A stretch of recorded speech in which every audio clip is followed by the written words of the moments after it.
So, willkommen zu einem neuen Vlog, den Monatsvlog April. Ich habe im letzten Vlog ja schon erwähnt, dass ich gerade eine Tattoo-Entfernung mache und habe da gefragt, ob das Thema euch ein bisschen mehr interessiert. Deswegen starten wir das Video diesen Monat mit einem kleinen Tattoo-Talk. Generell zu Tattoos, ich habe mehrere Tattoos, das sind aber überwiegend so kleine Tattoos, sehr schlichte Sachen, wie zum Beispiel hier das oder hier so ein ganz kleines, dann hier hinten eins, dazu gleich dann mehr, und dann meine allerersten Tattoos sind 2 schwarze Sterne hier hinten am Rücken. Und ja, ich finde Tattoos generell immer noch sehr cool und hätte da Ideen für irgendwelche möglichen Tattoos, die man sich in Zukunft stechen lassen könnte.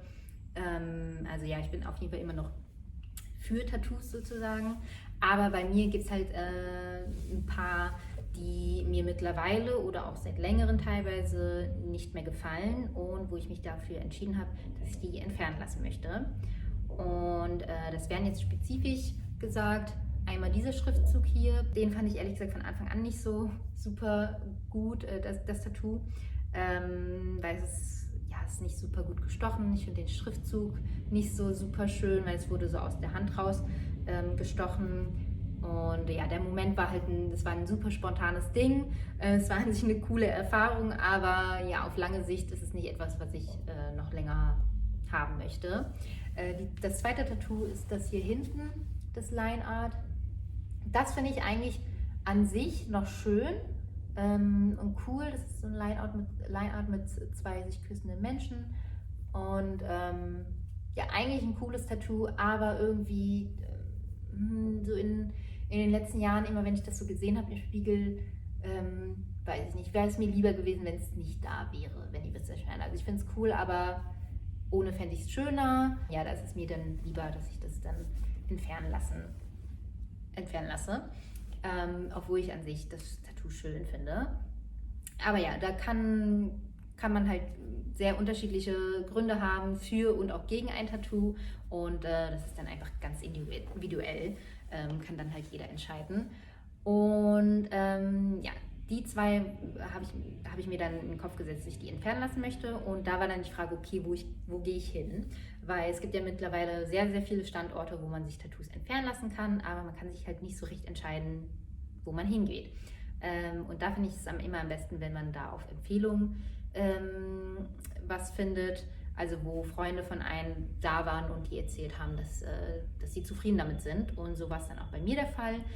Anais war bei Capital Laser hier in Berlin und sie war zufrieden, also sie fand es gut, das Ambiente, die Mitarbeiter sind nett, Preise sind okay und es wirkt alles sehr seriös und ja, hochwertig, sag ich mal. Und deswegen habe ich mich auch für den gleichen Ort entschieden. Die Behandlung an sich, also am Anfang redet man dann halt über alle möglichen Details, da wird man ein bisschen aufgeklärt und erklärt dann, welche Tattoos man entfernen lassen möchte. Und sie hat mir von Anfang an gesagt, dass das Tattoo wahrscheinlich länger dauern wird zu entfernen als das hier, aber dazu dann gleich noch mehr. Wenn es dann zum Lasern kommt, also ich glaube, da ist der Schmerz der Punkt, den die meisten auch interessant finden. Da muss ich, glaube ich, dazu sagen, dass ich jemand bin, der eine relativ hohe Schmerzgrenze hat, würde ich meinen. Also ich kann ganz gut die Zähne zusammenbeißen oder halt Tattoos an sich. Das Stechen finde ich halt so gut wie gar nicht unangenehm. Es ist nur so wie so ein leichtes Kratzen. Und bei manchen Tattoos, ich weiß jetzt nicht mehr welches, aber da konnte ich halt fast einnicken. Aber ich habe nicht so viel Vergleicherlebnisse. Also ich habe mir zum Beispiel noch nie was gebrochen oder habe irgendwelche großen Verletzungen gehabt oder so, zum Glück. Klopf auf Holz. Aber ja, ich würde meinen, dass ich da ganz gut die Zähne zusammenbeißen kann. Und ich muss sagen, dass das Tattoo-Lasern eins der schmerzhaftesten Erfahrungen ever war. Ohne euch Angst machen zu wollen, aber es war schon auf der Schmerzgrenze so ziemlich weit oben. Aber es geht sehr, sehr schnell vorbei. Also das Lasern an sich, ich muss nächstes Mal die Zeit stoppen, aber ich glaube nicht, dass es länger als 1 Minute gedauert hat, wenn nicht sogar weitaus unter 1 Minute. Kommt natürlich darauf an, wie groß und wie flächig das Tattoo an sich ist, aber bei mir ging es super, super schnell, deswegen schmerzhaft, aber ist schnell vorbei. Man kriegt auch so einen kleinen Stressball, den man dann drücken kann. Den habe ich auf jeden Fall benutzt und man hat zum Glück auch Masken an, weil unter der Maske habe ich so eine schmerzverzerrte Miene gezogen. Das hilft dann meistens ganz gut. Und ja, wie gesagt, geht aber schnell. Und danach, wenn das Lasern fertig ist, dann spürt man eigentlich so gut wie gar nichts mehr und dann muss es einfach nur noch abheilen. Und das Abheilen an sich ist, glaube ich, bei jedem auch unterschiedlich, je nachdem wie das Tattoo ist. Es ist auf jeden Fall gut, wenn man generell gesund ist und fit ist und sein Immunsystem gut in Schuss hält. Ich glaube, das Lymphsystem ist so dafür zuständig, um die aufgebrochenen Pigmente abzutransportieren und deswegen ist das zum Beispiel eine bessere Stelle als das oder auch gegenüber einem Tattoo, was am Fuß ist, weil der Weg dann einfach länger ist, als wenn es relativ nah ist, also der Weg zum Herzen. Und ja, also da auf jeden Fall sich fit halten, vielleicht mal eine Lymphdrainage machen oder sowas, aber ja, das sollte dann eigentlich okay sein. Während der Heilungszeit soll man nicht, ich glaube, man soll nicht, während es noch heilt, nicht in die Sauna oder übermäßigen Sport machen oder so. Und auf jeden Fall aufpassen mit Sonneneinstrahlen, also UV-Strahlen, dass man dann, wenn man der Sonne ausgesetzt ist, sollte man sowieso machen, ne? Aber wenn man sich in die Sonne begibt, das auf jeden Fall mit Lichtschutzfaktor so hoch wie geht, ich glaube, also 50 auf jeden Fall schützen und ja, da auf jeden Fall aufpassen. Das wird euch bei der Behandlung bestimmt immer nochmal im Detail erklärt, aber ja, man kann halt sich sonst irgendwie Pigmentstörungen oder so holen, wenn man da nicht richtig aufpasst. Ja, aber das Heilen an sich ging bei mir super schnell. Also das hier war, also beide waren, ich glaube, nach einer Woche schon okay, also dass ich da wirklich nicht mehr wirklich was gespürt habe. Die ersten Tage waren auf jeden Fall so, dass es wund war, ja, wie so eine offene Kratzwunde, grob gesagt. Kann man das, glaube ich, vergleichen, aber wie ihr seht, es sind halt nur so Laien-Tattoos. Ich glaube, das ist da dann auch nochmal ein bisschen ja, verheilt einfacher. Gehen wir mal ins Detail mit den Tattoos. Also ich fange mit dem hier hinten an. Das ist dieses hier. Also wie ihr sehen könnt, ist es schon sehr, sehr hell geworden und es ist nach einer Sitzung, also im Vergleich jetzt, das ist die Farbe von einem normalen Tattoo und das ist nach einer Sitzung. Also ich persönlich war super beeindruckt, wie schnell das ging. Also es war schon 2 Stunden nach der Behandlung, wo ich nach Hause gekommen bin, habe ich mir das angeguckt und war schon so richtig erstaunt, wie hell das geworden ist. Also ja, ihr müsst echt mal den Vergleich sehen. Also ich fand das richtig krass und da bin ich mal gespannt, wie das nach den nächsten Sitzungen dann aussieht, wie da die Schritte sind, ob es am Anfang so richtig krass ist und dann der Unterschied immer weniger wird. Mal gucken. Aber ja, schon nach einer Sitzung, finde ich, ist es schon super krass hell geworden. Ich wiederhole mich. Ich fand es auf jeden Fall beeindruckend. Aber im Vergleich hierzu denkt man, dass sich da fast gar nichts verändert hat. Also wenn man genau hinsieht, sieht man, an ein paar Stellen ist die Farbe so ein bisschen weggebrochen. Aber es ist schon immer noch sehr dunkel. Also wenn man das jetzt hier vergleicht. Und das ist ein Punkt, den sie auch erwähnt hat, die mich gelasert hat. Es kommt halt auch darauf an, wie das Tattoo gestochen ist und was für Farbe verwendet wurde, also was für eine Qualität von Farbe. Und das habe ich schon am ersten Tag gesehen, ist super tief gestochen gewesen. Und ja, keine Ahnung, ob da jetzt bei der Farbe irgendwie was ob die unrein ist oder keine Ahnung was. Also sie meinte, dass der Laser dann reflektiert werden könnte und deswegen kann das nicht so richtig gut aufgebrochen werden. Aber vielleicht liegt es auch ein bisschen daran, wie es gelasert wurde. Also wir haben das dann so gemacht, dass ich das so gehalten habe und sie hat gelasert. Ich werde aber nächstes Mal fragen, ob wir das so machen können. Also so, darf ja nicht hingucken. Weil so wurde es halt auch gestochen und dann ist die Haut halt ein bisschen so gestrafft und weiß nicht, vielleicht kommt man dann halt irgendwie besser an alle Stellen ran. Muss ich mal gucken. Aber ja, so sieht es nach einer Sitzung aus. Ich habe für beide Tattoos insgesamt in einer Sitzung 160 € gezahlt, was ich auf jeden Fall okay finde. Ich glaube, da gibt es irgendeinen Mindestbetrag, den man pro Sitzung zahlt und dann, je nachdem wie groß und wie viele Tattoos das am Ende sind. Aber ja, ich finde, daran merkt man aber auch schon, dass die Entfernung signifikant teurer ist als das Tätowieren an sich. Also kommt natürlich auch drauf an, ne? Aber ich habe für das hier, glaube ich, damals 80 Euro gezahlt und das hier kann ich mich gar nicht mehr so richtig erinnern.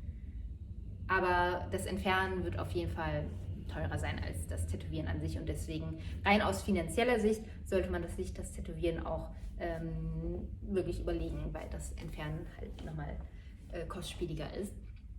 Aber ja, in meinen Augen lohnt es sich. Also dafür, dass man dann danach, wenn es halt wirklich fertig ist, gar nichts mehr sieht, finde ich das schon ziemlich cool, dass man das überhaupt machen kann. Falls ich irgendwas Wichtiges vergessen habe, was euch noch interessiert zu diesem Thema, dann schreibt mir das auf jeden Fall in den Kommentaren und dann beantworte ich das direkt in den Kommentaren. Und ja, dann war es das mit meinem kleinen Tattoo-Talk und dann geht der Vlog jetzt weiter mit dem normalen Vlog-Content.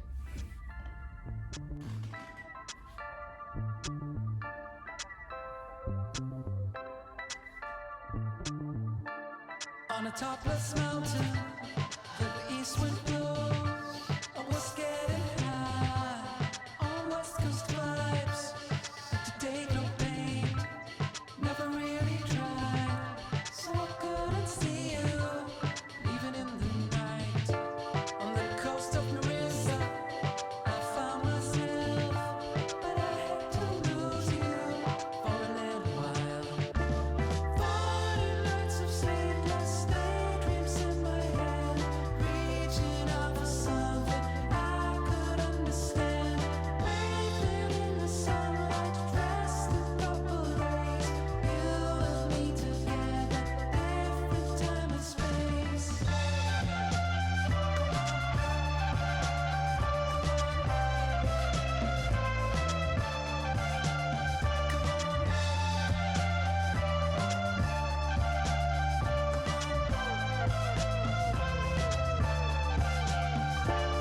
A man-made child, I had become what my father wanted to come undone.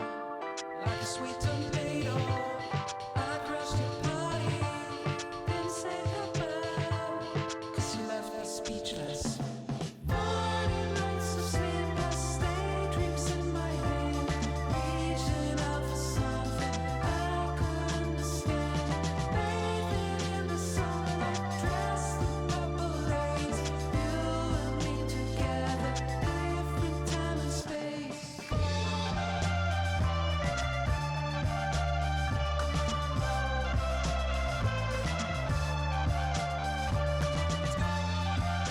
Coast of Marissa, Marissa.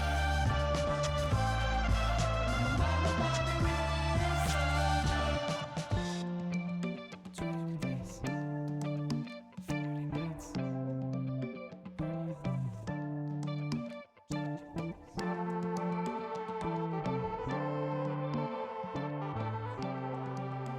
Coast of Marissa.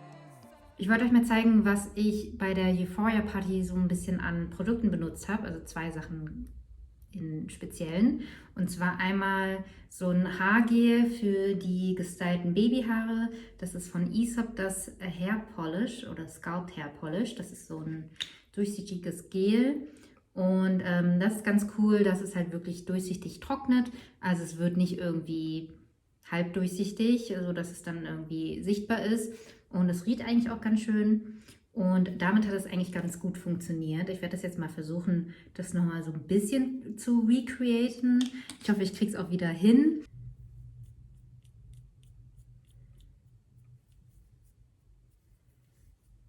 Ja, man fängt also eigentlich damit an, die Babyhaare so ein bisschen rauszuholen. Und da kommt es so ein bisschen drauf an, wie die gerade sind.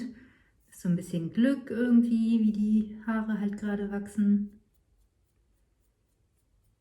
Ja, ich glaube, so mit denen kann man eigentlich ganz gut arbeiten. Ich mache dann so lange mal die Haare so zusammen. Sieht jetzt erstmal ein bisschen bescheuert aus. Und dann fange ich erstmal an mit so ein bisschen direkt auf diese Bürste zu geben. Und mache die erstmal schon mal so ein bisschen nass. Und dann kann man sich halt überlegen, was für ein Design man macht. kann hier so bürsten, also so lang streichen, festhalten und dann halt so eine Kurve machen. Da gibt es im Internet, glaube ich, aber einfach viel bessere Tutorials für. Das ist jetzt so ganz grob einfach mal schnell gemacht jetzt. So ungefähr.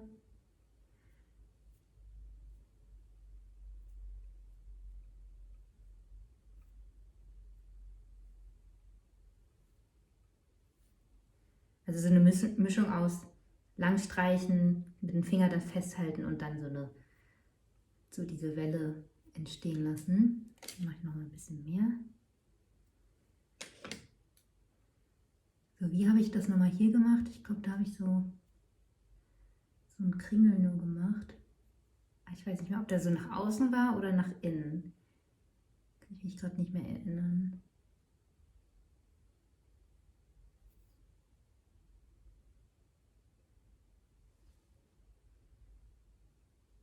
Ja, ich habe jetzt mal so Kringel gemacht, mal als Beispiel.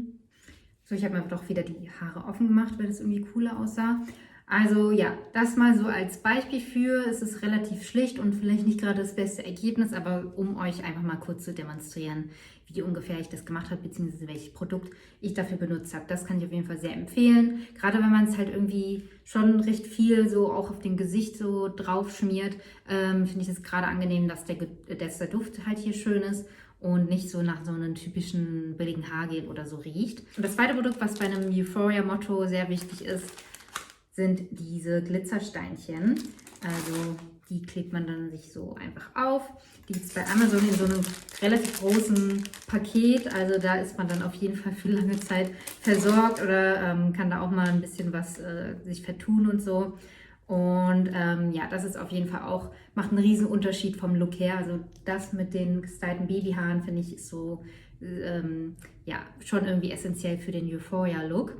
Und was wollte ich sagen? Ja, da kann man halt auf jeden Fall auch sehr viel probieren. Also man kann entweder nur ganz schlicht irgendwie nur ein Steinchen am Augenwinkel machen oder man kann so ein bisschen so an den Augenbrauen verteilt oder hier so einen Bogen oder über das ganze Lid halt so vereinzelt verteilt in verschiedenen Größen. Also ja, da hat man unendlich viele Möglichkeiten und ist einfach auch ganz cool. Eigentlich auch so ganz cool, wenn man mal weggeht und man mal so ein bisschen was anderes machen will beim Augen-Make-up.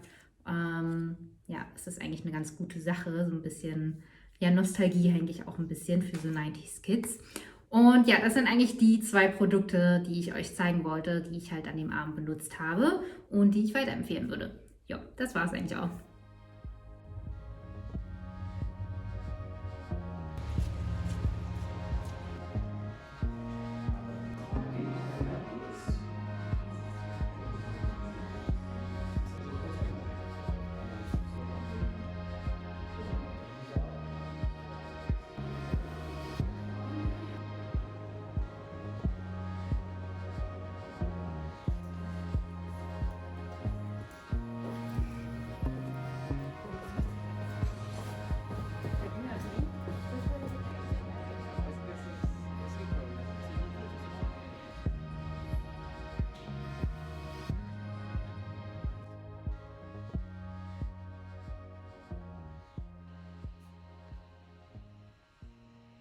Ein kleines technisches Update bezüglich unseres Soundsystems zu Hause. Wir haben jetzt hier hinten im Wohnzimmer zwei von diesen Sonos One Lautsprechern.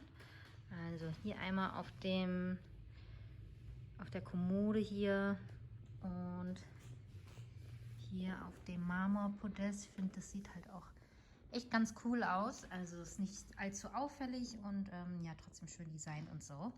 Und das ist dann halt verbunden auch mit unserem Sonos Arc, den wir letztes Jahr gekauft haben, so dass wir dann halt einen schönen Surround Sound haben.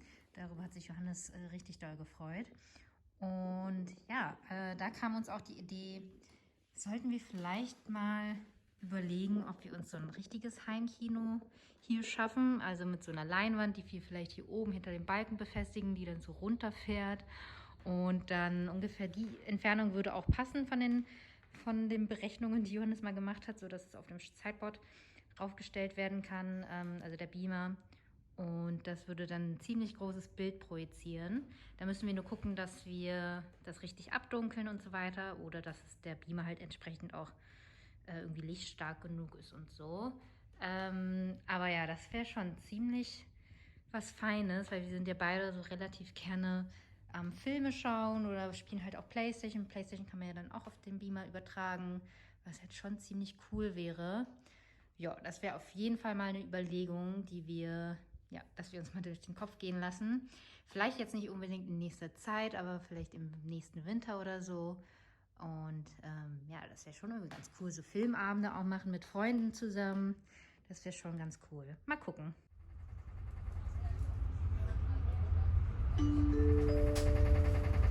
Wenn weiterfahrt, frohes Osterfest, tschüss und auf Wiedersehen bei uns im Regional Express.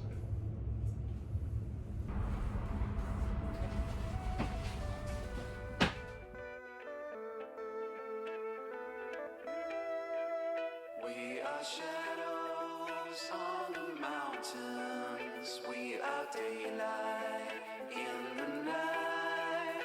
We are stranger than your parents, 'cause we always understand.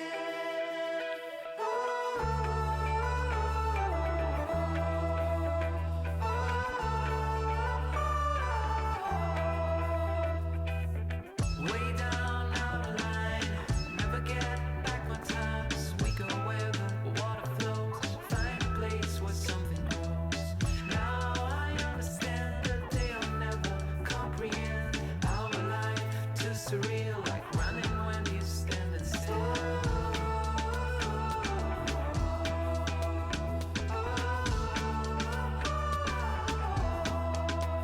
We are shadows on the mountains. We are daylight in the night. We are stranger than your parents, 'cause we always understand.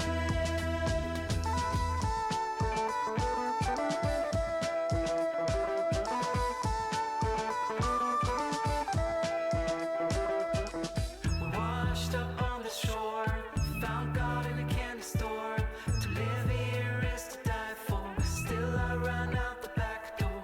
You were the only one to give me hope when I had none. Time is the only thing measuring speed. Love is the only possession I need.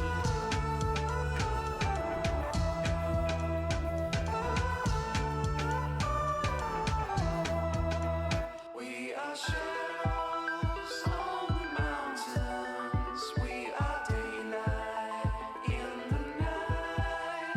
We are stranger than your parents, 'cause we always understand.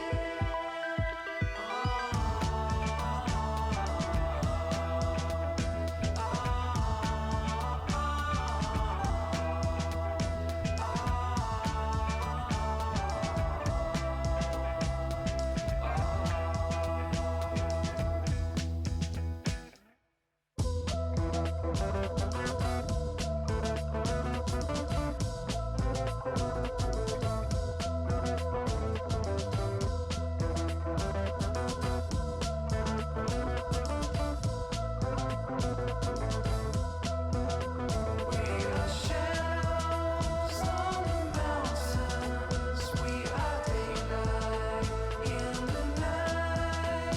We are stranger than your parents, 'cause we always understand. We are shadows on the mountains. We are daylight in the night.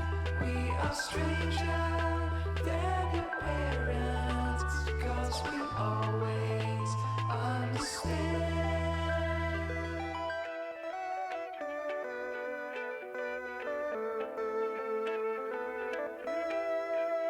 We are shadows on the mountains. We are daylight in the night. We are stranger than your parents, 'cause we always understand.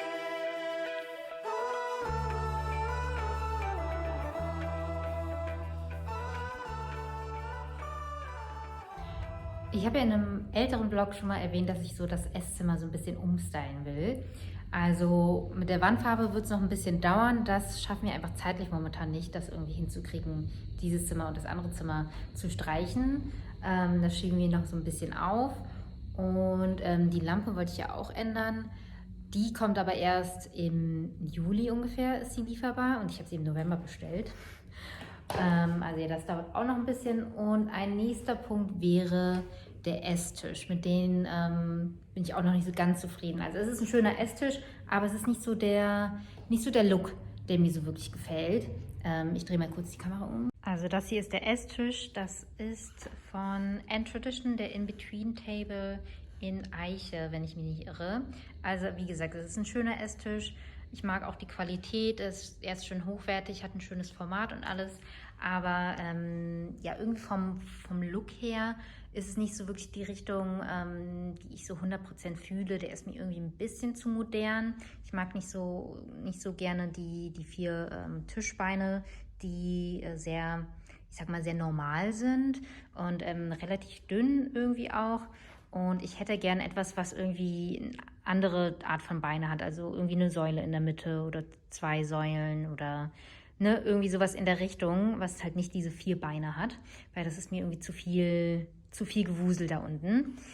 Und ja, da habe ich jemanden auf Instagram, den ich seit vielen Jahren eigentlich schon folge. Und die macht jetzt auch unter anderem Möbel, wie ich das gesehen habe. Und ja, da habe ich mir jetzt mal ganz, ganz viele Infos geben lassen und habe da lange mit ihr geschrieben über einen langen Zeitraum. Also ich glaube, seit Dezember schreiben wir so ein bisschen hin und her.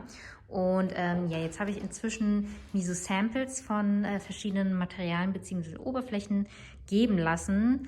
Und ich hatte am Anfang erstmal das hier im Auge, also so Walnuss, so ein ja, dunkelbraunes Braun. Und das hat mich in echt dann irgendwie doch nicht so 100%ig überzeugt, weil es doch irgendwie relativ hell aussieht. Und auch so vom Ton her, auch wenn es irgendwie ganz gut ist, dass es relativ kühl ist, verglichen zu den Möbelstücken, die ich eventuell hier noch in den Zimmer integrieren würde, die habe ich mal so da dran gehalten, passt es dann nicht so, weil das dann zu kühl ist dazu. Und dann hätte ich hier zu viele verschiedene Holz- und Materialtöne, also schwarz und hier noch mal so helle Eiche und dann nochmal die Stühle und dann das nochmal. Sind dann irgendwie zu viele verschiedene Farben und deswegen irgendwie habe ich das dann doch relativ schnell ausgeschlossen. Hier hatte ich noch 2 Samples einfach so dazu gekommen. Ich glaube, das hier habe ich angefragt. Ich wollte so Stained Oak irgendwie haben, was dann halt nicht so wie Walnuss aussieht, aber ich habe halt eigentlich eher erwartet so ja, Stained Oak, halt Eiche, aber mit so dunkel lasiert oder so. Das ist jetzt pretty much schwarz. Fällt jetzt eigentlich auch raus, weil den schwarzen Esstisch möchte ich nicht haben. Und das hier fällt auch raus, weil es viel, viel zu hell ist. Und hier den 4. Sample habe ich mir mitgeben lassen, einfach rein aus Interesse. Poplar ist das. Ich habe vergessen, wie das jetzt so übersetzt heißt. Aber ich bin überrascht gewesen, wie sehr geflasht ich von diesem Material dann am Ende war. Also in echt. Und habe das auch Johannes gezeigt und wir haben da auch lange noch überlegt und so. Und wir würden jetzt eigentlich sagen, dass wir einen Esstisch in diesem Material haben möchten. Es ist auf jeden Fall eine mehr riskantere Entscheidung als jetzt irgendwie andere hier so Holzvarianten. Das ist schon sehr außergewöhnlich, aber das ist irgendwie genau das, was uns dann so angesprochen hat, dass es sehr unique und außergewöhnlich aussieht. Sie hat schon mal einen Tisch in genau diesem Material hergestellt. Fand ich von Anfang an super cool, aber da hatte ich erst noch ein bisschen Bedenken, ob es nicht irgendwie zu krass aussieht. Aber jetzt so im Endeffekt haben wir uns fast schon so ein bisschen darin verliebt. Auch wenn es vom Ton her, ähnlich wie halt den Tisch, den wir vorher haben, sehr, sehr ähnlich ist zu dem Boden. Und da halt die Gefahr ist, dass es irgendwie zu orange ist alles. Aber ja, wir machen das jetzt einfach so und setzen quasi erst recht drauf, dass es alles so ein bisschen der gleiche Ton ist. Mit diesem Material hat es halt irgendwie diesen Vintage-Look irgendwie, also als wäre es so ein ganz altes Erbstück oder ein altes Möbelstück irgendwie. Und ja, also dann haben wir uns, glaube ich, entschieden hierfür. Und ich war ehrlich gesagt ein bisschen überrascht, dass Johannes da auch so zu diesen zu dieser Option tendiert hat. Also ich habe ihnen alle Samples mal gezeigt und dann nochmal so alles offengelegt, was für Möglichkeiten man so hätte.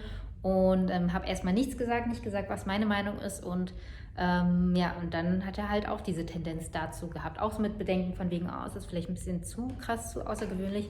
Aber ja, ich glaube, wir wagen den Schritt und dann werde ich das dann in Auftrag geben. Und der Tisch dauert dann, glaube ich, in der Herstellung 6 bis 8 Wochen ungefähr. Ich bin ganz gespannt. Ich hoffe, er gefällt uns in echt dann auch so sehr wie jetzt dieses kleine Stück.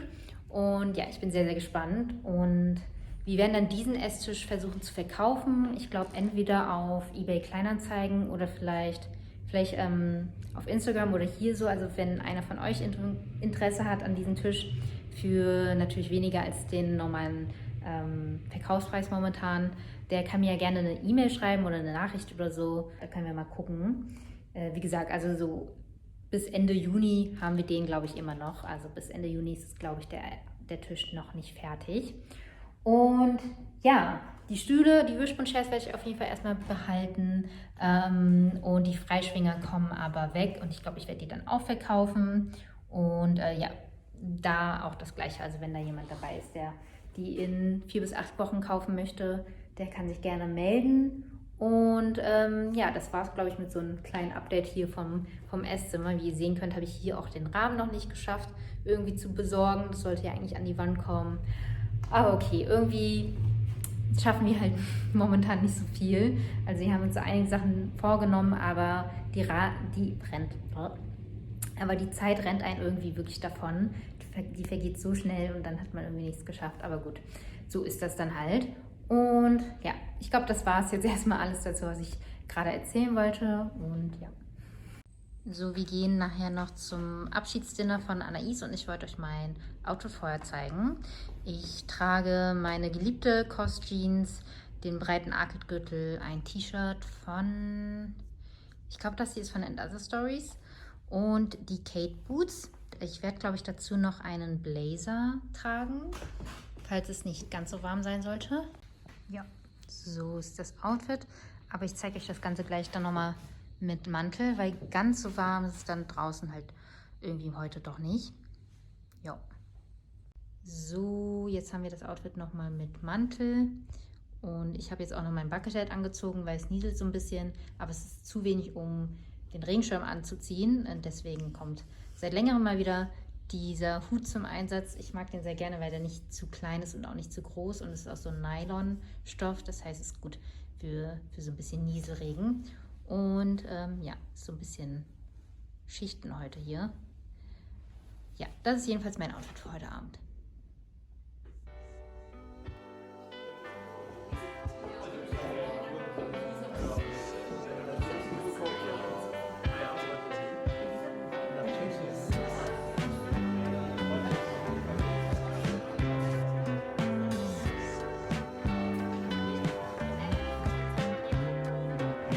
Midnight diving underwater, love.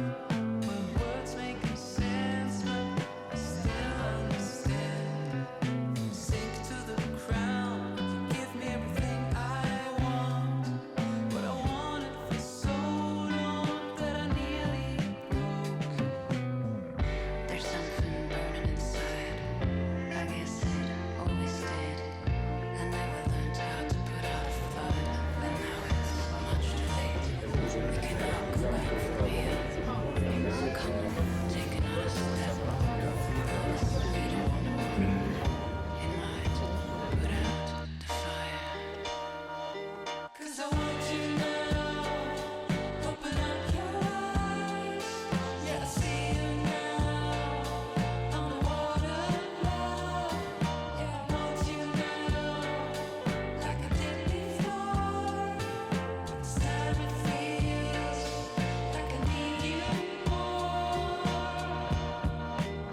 So, der Monat April ist vorüber und deswegen mache ich jetzt diese kleine Abschiedssequenz wie immer.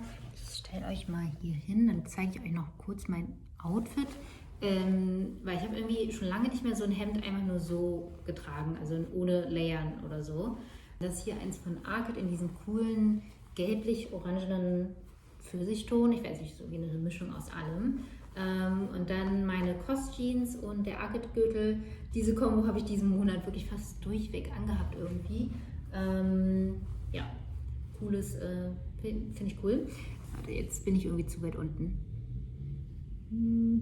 So, ja, der Monat ist vorüber und wie jeden Monat kann ich mich irgendwie nicht so wirklich erinnern, was diesen Monat überhaupt passiert ist. Ich weiß auf jeden Fall, wir hatten die Euphoria-Party endlich, die wir einige Male verschieben mussten wegen ein paar Corona-Fällen. Wir mussten die jetzt an einem Sonntag machen, was jetzt nicht so super optimal war, aber hat trotzdem super viel Spaß gemacht, vor allem das zusammen Fertigmachen vorher war super cool und ja, war wie irgendwie in guten alten Zeiten sozusagen und ich hoffe, dass wir das öfter machen, vielleicht mal bei jemand anderes zu Hause, Sophie, vielleicht bei dir und ja, dass man einfach nochmal den Anlass hat, sich da immer so ein bisschen aufzubrezeln. Es hat auf jeden Fall Spaß gemacht und sonst, ich war über Ostern spontan bei den Eltern von Johannes, weil er schon da war und ja, da wollte ich auch noch dazu kommen. Das war auf jeden Fall ganz schön. Und generell, wir hatten im April auf jeden Fall sehr, sehr schönes sonniges Wetter, sehr wechselhaft, also auch mal so richtig kalt wieder und richtig regnerisch. Aber ja, viele schöne Sonnentage, die man schön draußen verbringen konnte und wir sind auf jeden Fall auch hin und wieder Motorrad gefahren, das war sehr schön. Also die Motorradsaison ist sozusagen offiziell eröffnet. Ja, sehr wechselhaft, aber im Großen und Ganzen, glaube ich, gut. Ja, ich habe eigentlich nicht mehr so weiter viel was zu erzählen. Im nächsten Monat habe ich auf jeden Fall 2 kleine Trips geplant, auf die freue ich mich schon sehr drauf und da werde ich auf jeden Fall auch vloggen und sonst mal gucken. Ich hoffe auf jeden Fall, euch hat das Video gefallen und ja, dann sehen wir uns im nächsten Monat wieder. Tschüss!